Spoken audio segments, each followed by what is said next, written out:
বৌদিমণি শুনছি রে, ওর একটু ছুটি তো লাগবে। ও একটু বাড়িতে যাবো, ওর মরদটাকে নিয়ে হসপিটালে যেতে হবে। ছুটি মানে তোর না দুই বাজার এরকম সকাল সকাল মেয়ে সবাই খারাপ করে দিচ্ছিস। আজ এই ছুটি, আজ ওই ছুটি, আজ এই কারণ, আর কোনো কাজ নেই না। আমি তো এই মাসে ছুটিটা নেই না। করে না একেবারে। আরে ওর ছুটিটা লাগবে। ছুটি নিস না, এই মাসে নিস কিন্তু গেল মাসে তো নিয়েছে 10 দিন ছুটি। শুন, প্রত্যেক মাসে একটা করে ছুটি তো মোট পাও না। পাও না? কে বলেছে? কে বলেছে তো ছুটি পাও না? হ্যাঁ, তো মোর একদিন বাড়িতে থাকতে ইচ্ছে তো করলে। তোর কথা আমি কিছু শুনবো না, কালকে দাদার মিটিং আছে। আরে আমার বাইরে যেতে হবে, খুবই জরুরি কাজ আছে।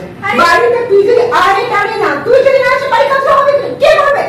তোর শাশুড়ি বিকার করতে তো পাবে, মুনা গেলে কে নিয়ে যাবে ওকে? তোর খালি না মুখে মুখে তর্ক করা যায়। তুই এখানে কাজ করতে রেখেছিস, তোর এটা শোনার জন্য আমি এখানে দাঁড়িয়ে নেই। মাস গেলে যখন টাকাটা কল করে দিই তখন শোন, মুখে একটা চাটা ঘুরে দে আর দুটো বিস্কুট তো দে। কি সাংঘাতিক মেয়ে, তুই আমাকে অর্ডার করছিস? চা করে দাও, বিস্কুট দাও। যা রান্না করে দিয়ে কম করে নিয়ে আরে মু এতবারই কাম তো করে আসলাম, তুই মুখে একটা চা তো দিবি নাই? কিসের জন্য তোকে চা দেবো? মু চা তো খেয়ে বাড়ি যাবো। মা চা খেয়ে বাড়ি যাবো, তুই এসে ছুটি চাচ্ছিস আর তোকে চা হাসপাতালে দিন দিন বেড়ে যাচ্ছে। হ্যাঁ, এই বিকেলে কিরকম হাসপাতাল বাড়ছে দিন দিন। একদম কাজ ছেড়ে ছুটি করে দেবো। মু আমাকে ছেড়ে দেবো। ছেড়ে দিই ও তোর বাড়িতে কাম তো করতে পারবি? এই শোন, কোথায় আপনাকে মানি বলে কেন মুখে লেয়ার জন্য 10টা বাড়ি হাত করে বসে আছি। 10টা বাড়ি তুই যা না, যা এক্ষুনি বেরিয়ে যা।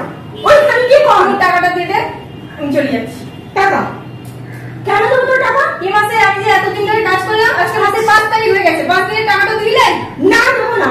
তুই আমাকে বললি তুই একটা হাজার টাকা রেডি করে রেখেছিস, তোকে দাও না?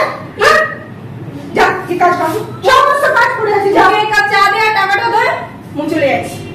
আর তোর বন্ধ করব না। দেখো তো মানে যা দিন দিন তোকে দেখছি ভীষণ যাচ্ছিস। কাট কাট কাট।